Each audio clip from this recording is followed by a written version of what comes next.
What's up, guys? Welcome to an episode of Listen Up, presented by Press Start Button Now. My name is Jason Freakmaster Higa. Last week we talked about Guilty Gear, and today we'll talk about another fighting game series, which is King of Fighters. Now, today I have, once again, Chris, the avid fighting gamer. Hey, how's it going? And we also have Gerald, who is a major fan of the King of Fighters series. Right. Yeah. And so let's begin with a little experience. My experience was, I played at arcades like here and there at the old Neo Geo machines, which had like Puzzle Bobble and, what was it, Strikers 90-something, 8 or whatever. Yeah, 90. So I played like King of Fighters 99, like a small like arcade. First, I did not know how to play that game because I was used to Street Fighter. I was a Capcom person, so I knew how to play Street Fighter, but did not understand the controls of King of Fighters. But when I started to learn about it, I think I picked up Capcom vs. SNK 2. And that was my first experience with the entire cast of the King of Fighters series. So I know like what the characters were, who they were, or what they did.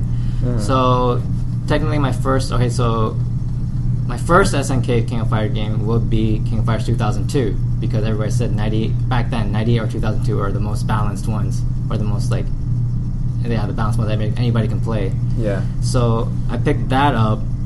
Then from that I went to 11.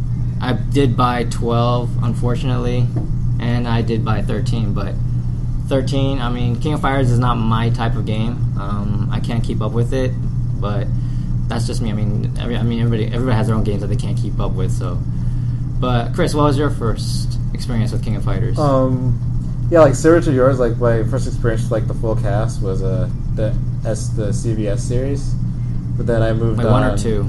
Two. It was 2. Then after that, I went on to 2002, 2003, because it came in that box set. Yeah, wait, I skipped on 3. I skipped 2003 because I thought that was really, people didn't like it, so I'm like, okay, I'll avoid that one. So I just went from 2002 to 11. And then I went from there to 11. Then I went back and played all the other ones. And then went Did you to play 13. 12? I played it because one of my friends got it, but I didn't really get into it because it was incomplete. Really, it was an incomplete game. Yeah. Gerald, what was your first one? That would be probably around maybe age 8. No, well, I can't remember what year it was. It was probably the first. It was probably 90. King of Fighters 94. Played it in either a laundromat or a Mexican food, a mom and pop Mexican food place. Was it dubbed in Spanish? Huh? Was it dubbed in Spanish? No, it wasn't. Well, it's just these machines were all over the place because I lived in Pico Rivera at the time, and that's a predominantly a Hispanic or Mexican city. And Neo Geo and cheap. Yeah, pretty much every laundromat and food place had a Neo Geo machine. And my first recollection with a fighting game on a Neo Geo machine was actually Samurai Showdown. And I got accustomed to that, and since that's 4 buttons also, when it came to King of Fighters, just playing it felt pretty familiar. I wasn't any pro at it. I was 10. What 10-year-old's going to be? You knew the button layout, though, right? Yeah. So was your first one was 94 then? That you actually just to play it safe, yes. So let's just say it was, because I can't. It could have been 94 or 95, but let's just say it was 94 because I was really young. One of the first 2s, right? Yeah. Okay. Then from that, you played 96, 97, 98, or did you just? I played maybe 98 sporadically on emulators after I got exposed to those, but and I played bits and pieces here. But as far as extensively learning anything, learning how to play competitively, I didn't get there till 11. And then you play 13 now, right? 13, yes. I play that. Did you play 12 too, or? I gave 12 a really good chance, but just didn't click. No, for me it did click because, for me playing I could get into any KOF game apart from the Maximum Impact series. Chris knows that pretty well. Yeah, but. I thought 12 was a decent game. If you just looked at it as a competitive game, it was okay. It's nowhere near what 13 was, and the main complaint about 12 is that it lacked content. But since I tend to look at fighting games at a competitive gameplay, format, I thought the gameplay was just fine. Even with the critical counters and everything? Even though that was kind of more defense-based? I knew how to work the critical counter system, so I wasn't complaining. Alright. So, it says King of Fighters have a lot of games from 94 through 13. And it's not even like yearly anymore. It used to be yearly, but now I think it stopped at 11 because they decided to no longer make it a yearly series because it was too cheap, or did they cost too much money. It felt like they're probably a lot. Very rushed. Too many updates in a short amount of time, and probably with SNK Playmore just getting their franchise back, it probably wasn't the best move financially to pump out games every year. Were people complaining though? Not really, because like 11 being the game that was, they're able to be like, okay, that's fine, and in between the time that they had like 11 and 12 and 12 and 13, they're releasing things like the Ultimate matches and Unlimited matches for like 98 and 2002 respectively. And then, going back to 98 and 2002, I think the fact that people were sticking to those games rather than going back to the new KOF games that were being released probably gave them more incentive just to make a really good game and just maybe continually update at least as far as 13 is concerned, but I still think it's just due to keeping production costs down and not hemorrhaging money on a new game every single year. So because they don't want Madden style where they release it every year. And it's basically the same game over and over. Though ironically, for some reason, 13 actually did come out the following year after 12. But 12, I see that, like I said, it was incomplete. It was basically a prototype to 13. Yeah, because they had all the base, like the original, like the popular characters, but not like you didn't have who wasn't in there? Like you didn't have Dualon in there. You didn't have. No, Dualon was in there. Was he in there? Yeah, he was in there. Oh, it was like you didn't have My King. Yeah, you didn't have My King. You didn't have like those characters, even though they were kind of staple into King of Fighters. They didn't have those characters in the series. Mm-hmm. So basically, I guess they're testing the waters. It's like here because that was the complete overhaul. Yeah. Because from 11 to 12, the graphic engine changed, the system engine changed. So I guess they're just testing the waters. That's what I see as. But it was also technically like the dream match for the series. But it didn't have all the characters. No, it did have all the characters. It's listed as a dream match in the website. I've seen it, but since there's no storyline, but it's not a dream match when you only have 22 characters, and 2 of them being very, very incomplete and Mature and Elizabeth. Yeah, but because remember their what's it called? Their title, or what do you call it? Their slogan was Rebirth. Yeah. And it almost killed them. Like the franchise almost died. Everybody's hating on it, even especially when the online for the console came out. Oh, yeah. Since people assumed that something would be added to the console, nothing was added except like online. And online was Gerald, you played online, right? Of 12, and it was it's the same with 13. It started off really great. Better, though, right? No, it's the same. It started off great. They then it started to flounder a bit. Then they came out with a patch that improved it, but then it started to go downhill again, and that's it. It did that with 12, but it did that rapidly with 12. With 13, it's far more gradual. I mean, they haven't paid attention to the netcode for over a year now. I played a match a few days ago that was 4 bars, but still had what I thought was maybe 3/10 seconds of lag or something. Mm-hmm. So online's still bad. Preferably no one plays online anymore. Hardly. Yeah, like I'd say it's probably equivalent to like the amount of lag you would find in like Tekken's online or Tekken 6's online. Mortal Kombat's netcode is a lot better, and even then, that's not perfect. Still, none of these games quite add up to Street Fighter 4's netcode, which is almost near perfect in most of the matches. Okay, so netcode aside, why do you think that, like, since what's it called, King of Fighters was more of a down low game, like it was a big major game in the Asian like scene. Yeah, mainly China and Hong Kong, Korea, but in especially Korea. Like US, King of Fighters wasn't that big compared to like Street Fighter. And when you compare like the tournament the Evo tournaments, they didn't have. Did they have King of Fighters? Yes, this past last Evo, one, yes. No, but like before King of Fighters. No, 13 13? was the first is the first appearance of a King of Fighters game, 2000. and it was not an it was not an Evo until last year. 13 was the debut of King of Fighters at Evo. So, do you think King of Fighters from this point on will be more popular now? Oh, definitely. Like the outcome that they got out of like this year's was just huge. So why do you think it became like all of a sudden like really big though? I really think that it's just from the rest of the games are at Evo. So Because this Evo seemed like a little lacking because their big pull was supposed to be the Street Fighter Cross Tekken, and Which since was that didn't, do so well, yeah.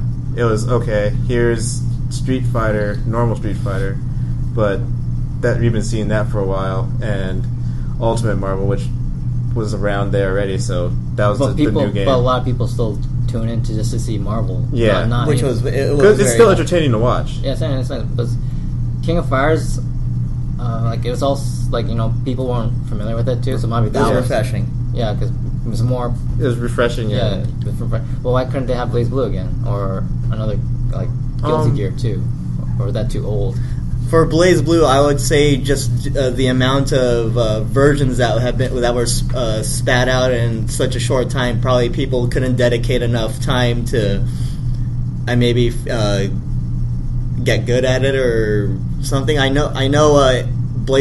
Calamity Trigger got bumped off the card. I think it was 2009 or 2010 because Continuum Shift had immediately been announced and. Pretty much everyone jumped to that, so there was no, and it had no console release yet, so there was no point to keep it. King of Fighters has no updates, right? Or there has been King of Fighters there will be 13 no more has. updates, or is that it? Aside from the character DLC updates, it does not look like they're going to be releasing any. No balance changes. Well, balance changes they could do that easily if they want. But as far as new content goes, I think they're going to stick with what they have. Yeah, And just focus on 14 or whenever the 14 comes out. Yeah, like the most recent thing that they did was they made another arcade port to be closer to the Climax. console. So which one? It would be that would be Climax to make the arcade version up to date with the current how the console is. So it includes all the current balance rebalance, the balance patches, and the characters. Right. And as far as popularity goes, the way Evo ended, pretty much every match in the top 8 was a very hype. We're all very hype mainly because Bala and like Mad KOF put on probably the best show. Bala's like Bala's considered the best player that's in the Americas right now. He was actually the favorite to win Evo. He made it all the way to the end, and unfortunately. Unfortunately for him and his fans and friends, he lost at the end to Mad KOF, who fought his way through losers bracket. But like Jess, this is like that probably sparked interest in other people Yes, too, because everything was like really fast paced too. Yeah, every time Bala landed a hit on someone, it basically led to a 80% or even 100% kill combo or something. So it's almost like Marvel, where like you can't make mistakes in that game. If you make a small mistake, they can take advantage of that and probably definitely. And only in the final rounds, because you're not in the start. Everyone has 0 bars, 0 drive, so that you use that to feel your opponent. But when it gets to your last characters, basically one hit.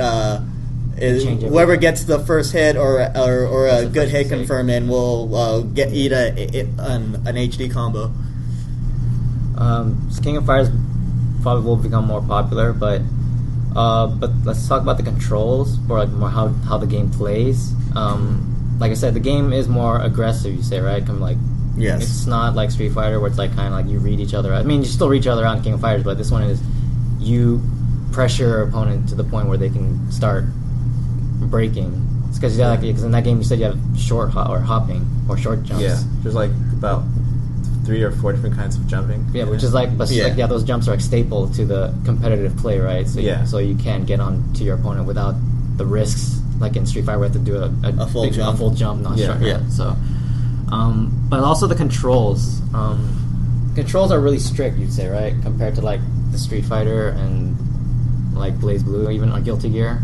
Yeah, definitely. Because when because I did play 2000, 99 or 90, I think it was 99 or 2000. The controls were really strict because you have to do a full quarter circle to do an actual firewall from one of the characters, and like even the supers are like what, half circle, or quarter circle back, half circle forward, or even like what Terry's power geysers, quarter circle back, down, back, forward, which is really like not an easy control to do for like a beginner. So why do you think it try to make it like more strict or more harder to do these things in the arcade?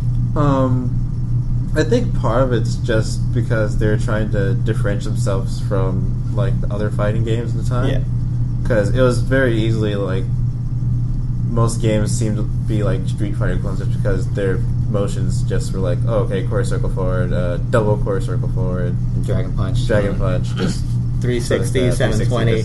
Instead of 360 and 720, you had double half circle did or King double of Fighters have half circle. 720s or 360s? No, not to my knowledge. Like the grapple characters only had like half circles as grabs. Only half circles, right? Yeah. So or and sometimes in Vice's case, an up motion and leading straight to down, but that was usually anything that included an up motion. You for a super or a grab usually led to an air attack or something. Yeah. But yeah, because even I played like Capcom vs SNK 2, and they try to keep the SNK commands for the SNK side characters. Mm-hmm. So for like Geese and his power, or was it his Raging Storm? Raging Storm. It was like down, back, half circle, back, down, forward. Yeah, the pretzel. That was like a really hard. Like I didn't understand like what was the, because I'm not used to. Because I remember I was used to playing Street Fighter. Yeah. So when I saw the commands for the SNK side, I couldn't understand the motion. So I'm like, how do you play these characters in real a real SNK game? So, but apparently people didn't have a problem with it, right? Or I mean, how did beginners like start playing that game? Because that thing was like not beginner friendly at all. For CVS 2, like a lot of the characters had like shortcuts for it, so you didn't have to do like the complete like half circle forward. But that was like Capcom made it, right? But when like SNK versus Capcom made it, everything was strict again. Even like the Hadokens and the Dragon Punch motions were you had to be a complete Dragon Punch or it's not going to come out whenever you want it. So it's not consistent, like you say. There you go. But then again, like the SNK version didn't end up being that popular just because. I also think that's due just to the outdated graphic system because, to be honest, the Neo Geo, the old school graphics used for King of Fighters have not aged very well. I mean, you compare that to Super Turbo, or even compare 98 or 99 2000 to Third Strike, or heck, even compare the graphics and Mark of the Wolf to Third Strike, and Mark of the Wolf looks like a pile of shit. Yeah. But I mean, how did you get into King of Fighters? Because the commands are really strict. So did you have to just practice all day, or? Well, I never really got. I never delved that deep playing the older ones because again I was a teenager. But kid 11 at was the time. more lenient, right? Yeah, my first, like I said earlier, my first competitive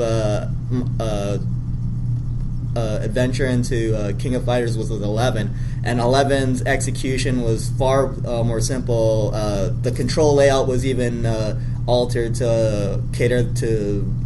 Well, Capcom fighters with both punches on top, kicks on bottom. Right? Not the forward thing. Yes. Right.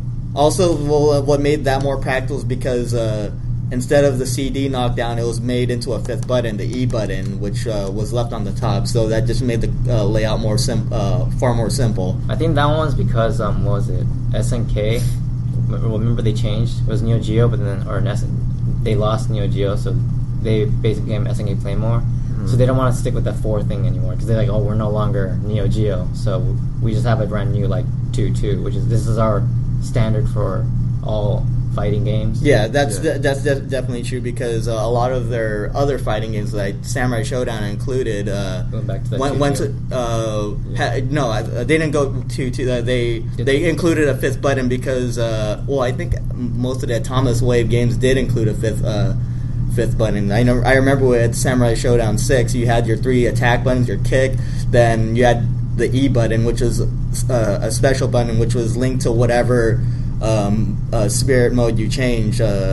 Like what for some modes it would dodge, some would roll. If you pick Spirit Mode 1, which corresponded to Samurai Shodown 1, the button didn't work at all because there was no such special gimmick back in the first game.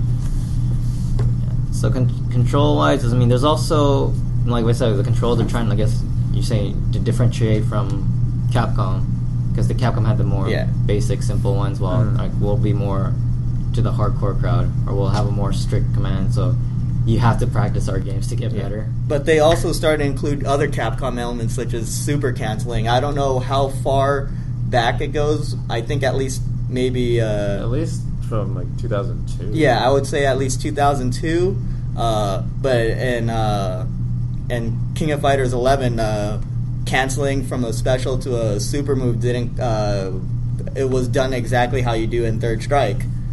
And it was fairly easy to do. I mean, you could probably mash, cancel it. I mean, I could go and mash with Gato and get his cancel from a special move to a super, then mash again to do his dream cancel. But yeah, because like I said, taking bits and pieces. But back in the like 90s and like early 2000s, they had the Capcom and SNK rivalry. Because remember, there were like two fighting game makers. There's no other fighting game that can compete against Street Fighter or King of Fighters. Yeah. Well, it's more like King of Fighters was the only competition for Street Fighter, I would say. Because Street Fighter has always been the top dog, and no one's can compete. I don't see anyone taking them down, even from within their own franchise. Yeah. So, but company. Remember, it was in the early 90s to 2000s. They're both based in Osaka, Japan, which is the same. So they're in the same town, so it makes a bigger rivalry. It's probably across the street from each other. Basically, probably across the street. Shooting like paintballs and stuff. But so they decided to do that, the Capcom and SNK collaboration projects, which was really successful business-wise. They made a ton of money with Capcom versus SNK 2. SNK versus Capcom, you said that was iffy because that was made by SNK side and people weren't too happy with the Street Fighter. But that's something you have to expect though, because Capcom will always be more popular than SNK. Always be more popular, but people they had gripes about the balance issues and all that. But besides that, were you familiar with the little rivalry or not really? I was a little familiar to it because before because I think my biggest game I played was the Alpha series for Street Fighter, and I was like, who's this Dan guy? And I looked into it, and it's he was this mashed together of Robert and Rio from the Art of Fighting series. There's also Yuri too, right? Yeah, he'd act like Yuri, and he had Robert's head and then Rio's body pretty much, and they just give him all these really bad moves and so that was that's what I think I saw with Gerald too, about Dan was a jab at SNK, but then they used Yuri's move list to be a jab towards Capcom, because you said Yuri has all moves. She in every game she borrows moves from the Capcom Shoto characters. Yeah, and storyline wise, her form of Kyokugen Ryu is considered basic or feminine. Yeah, or silly. So in 13, she still borrows moves too, or she primarily with Akuma's dive kick, his demon flip, which could go into a dive kick, throw, or just a hit. Yeah. And Yuri has the same thing too, dive kick to throw to palm. She could do that. She has 3 options. Yeah. Yes. It's not as funny as she used to in 2003. Because in 2003 she had Shangoku Satsu. The Raging Demon. Yeah, and she also had a Denjin. Really? Yeah, that was her. But her Rio and Robert can't do Denjin. No, they can't. That's why to see her whole, kind of just holding this charging ball. Like I said, they never announced 14, right? No. I don't think they have any plans to release a 14 anytime soon, because 13 still has a lot of life left in it, plenty of life. Yeah. Do you think it's going to go the Third Strike route, or it's going to keep it for 10 years and then, or will that probably give it another 5 years or 4? I would say it could have that lasting power if they just decide not to release another KOF game. Yeah. And also, like, there's been like a lot of worry because there's been rumors going around that SNK wants to stray away from their just their fighting games and all, like their whole like video game division, and go into pachinko. They did make pachinko. I remember that. Yeah, but that rumor came about before 13 was even announced, and then no one ever thought 13 would see the light of day. Before the console there it release, is. Yeah. But here it is, and the fact that it performed so well at EVO only does well for SNK, I think. I mean, at EVO, I think it could at least stay on the card for 2 more years, maybe 3, without any updates. Do you think there'll be more competitors though next year for EVO? Yeah, definitely, because they're like all pretty much all the top players that were in SoCal were there. Were with maybe the exception of Mr. KOF. He didn't make top 8, but like most like the well-known Reynold, Bala, Romance. Those are the most well-known SoCal players, and they all made it. And yes, the best players from Korea also made it. All the which is basically a good portion of the Cafe ID crew. So probably like again next year you'll have more like people from other places. Yeah, because no Japanese player was able to make it into the top 8. They just could not hold a.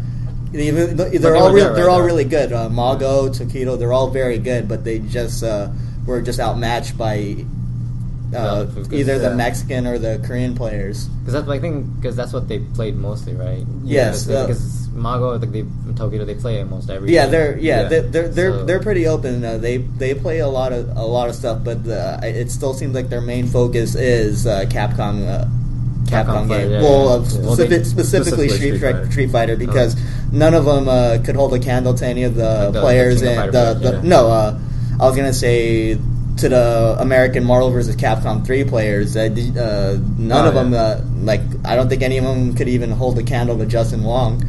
Yeah, probably can't. They probably couldn't even handle Noah. But even speaking towards that, a lot of the American players from Capcom are getting into it. Yes. Especially Justin Wong, Flo. Juicebox has been a really big. Yeah, he's been up there. Chris G, he's been getting into the tops from what I hear recently too. But I remember hearing that recently he had to go against Romance in a winners final for I don't know what tournament. And the minute he saw that he had to go against Romance, he quit. He quit. Really, back down? Some people started calling him Chris Flea because of that. And I don't know the whole details behind it, but the gist of it is that he didn't want to face Romance. Maybe he got paid under the table. Hey, if it's between you and me, just split it, right? Split it. It's cool. He jobbed to Romance. He laid down for him. Just fall to me, and I'll give you 55%. He's like, all right, deal. but who knows? But all right, one last thing is, all right, so 12, they've changed everything. Remember? Yeah. Why do you think they changed it, the graphic character wise? Remember, 11, they were super skinny. But now they're super buff to the point where this game really this ridiculous size. Maybe it's a bit of follow the leader with Street Fighter 4 to maybe make it look a little modern rather than just having them all look really scrawny or just a weird, a default fighter. Yeah, and the previous game like the original Street Fighters or King of Fighters. Yeah. It looks nice because they're all hand-drawn pixels or sprites, which should be that's Third Strike days almost. So. Yeah, but they're not all ridiculously big. I mean, Kyo Iori still look very. The ones I'm talking about, Terry and Ralph and Clark, which are really with Terry. I think his change is proportionate. If you compare him to his CVS model, he wasn't overly huge, but he was still a big guy compared to Kyo and Iori. With Clark and Ralph, I just think they had to do that just because they've generic looking characters. They're supposed to be the biggest guys, in the series, and You didn't really see Yeah. that in the other ones. It was yeah, like, oh, Clark here's these and Ralph muscle look, guys? yeah, but they appear to be really skinny. And yeah, Clark in the older games, he's really skinny, but yet he's doing these moves where he throws in his opponent 80 feet in the air, then slams him down. So they want they want to keep up with the size, the size. Yeah, comparison. to make him look more powerful, like to make it measure up, like say with Zangief some more or something. realistic looking. Yeah. Or at least more, not realistic, but more like. I would say the best Believable. the Yeah. best proportionate grapplers would actually be Raiden and Daimon, because Daimon looks like he's a proper fighter of that size with. Yeah, because he's big and he's slow. And then Yeah. Raiden's also big and slow. Yeah, I mean I think Raiden just fits into the Zangief territory there with the size. Alright, so now we're hitting that time. So one last question would be, which is your favorite King of Fighters? Well, clearly the maximum impact. That's right. we don't want to talk. We can talk about that. We probably don't want. There's to a good talk. reason why we need to talk about it. But I'd say that my favorite is probably 11, because it got a lot of people like playing. Like it has like a sentimental value for me, Yes. because a lot of my friends do it. 11. And 'Cause that was like It helped Capcom players jump ship too. yeah, because that was like the popular one before 13, right? Yeah. 11, because Yeah. it played differently compared to like. Yeah, and 2003. even though it was a tag game, it wasn't a tag game in the same way that Marvel was. Yeah. Like it was still one on one, but you could tag in and out. So it didn't end up being crazy like. No, like assists flying everywhere. Yeah. It was just straight one-on-one. But Yeah. tag in and that one. The most tag in or a saving ship. There's no such thing as assisting or anything like that. So kept it like simple. Like, you don't Yeah. have to think of- I think like a big issue why like it didn't end up showing up in an Evo before is because like when it came out, It was too late. it was too late. Like it was already like the transition was going. Yeah, we were already PS3. we were on the heels of Street Fighter 4, so So they- PS2 was already being phased out. Alright. Gerald, what was your favorite one though? I would have to say easily 2002 Unlimited Match. That's the remake, right? Yes, it's the remake of 2002, obviously, through the name. And the reason I like it so much is just because it's just like 13 in every single way, apart from the the HD and drive cancels. But it requires a lot more skill. Its controls, animation are all very smooth, and it's and you have cancel. Like you could special cancel into super. You have a lot of options in that game. Yeah, there's a lot. There's a lot of options, and everything about that game just works. To me, it's old school KOF perfection. I mean, most people prefer 98, but for me, 98 feels a little bit outdated. Whereas 2002 Unlimited Match, while it still retains the classic KOF look, it doesn't feel like an old game. Because even that one has, I think, it has the largest roster. Yeah, too, right? 66 characters, not including the unlockables. So that's pretty. Yeah, and big for a PS2 that's game. pretty much the main draw for most people with that game. The fact that it has pick anybody. the largest roster of the King of Fighters. I don't know about the Maximum Impact series though, but as far as the traditional KOFs go, So you can pick that's the biggest one. kills dead in that game too. Actually, no. The 2002 Unlimited Match focuses mainly on the NES saga. So Doesn't you have don't have a USA Orochi. Sports Team. No, but they also included several other teams to update over the 2002 version, because 2002 originally had maybe half the characters or Yeah. something, maybe even less than that. Whereas they added they added entire new teams. They added the Orochi team, and their Orochi power up modes are a separate team as well. They included the women's fighters team. They threw King back in. They put Kasumi in, who weren't part of the game before, and they even added new character. They put Kusanagi. They re-added. They kept him in. They gave him his own team, which consisted of KO1 and KO2, which is essentially a clone team. Yeah. So basically, it's like the ultimate dream match. Yeah, that's like for King of Fighters series. Yeah, that's the way I see it. I don't know. Mine would probably be played casually, but mine would probably be 13 just because of Wajai. I don't know, I really like Wajai. Yeah. I was drinking and acting and slash kicking all day. Yeah, he is a pretty fun character. But yeah, I think see the 13 or 11 because 11 is when I started like, oh, it's King of Fighters, but it looks different compared to like 2002. I think most people who play competitively started with 11. I mean, even though I started back then with 94 or whatever, I didn't start competitively until 11. That's how I ran into everyone here. They played it competitively at that game too. I mean, I think that's the only game we played where we actually set up a proper tournament, and we haven't been able to do another one since. Mm-hmm. So if you guys have like a favorite King of Fighters, or if you want, if you have an opinion about King of Fighters in general, please leave us a comment down below. Also subscribe to our channel, like us on Facebook, and follow us on Twitter. We'll probably have another show next week, so please stay tuned. See you guys later.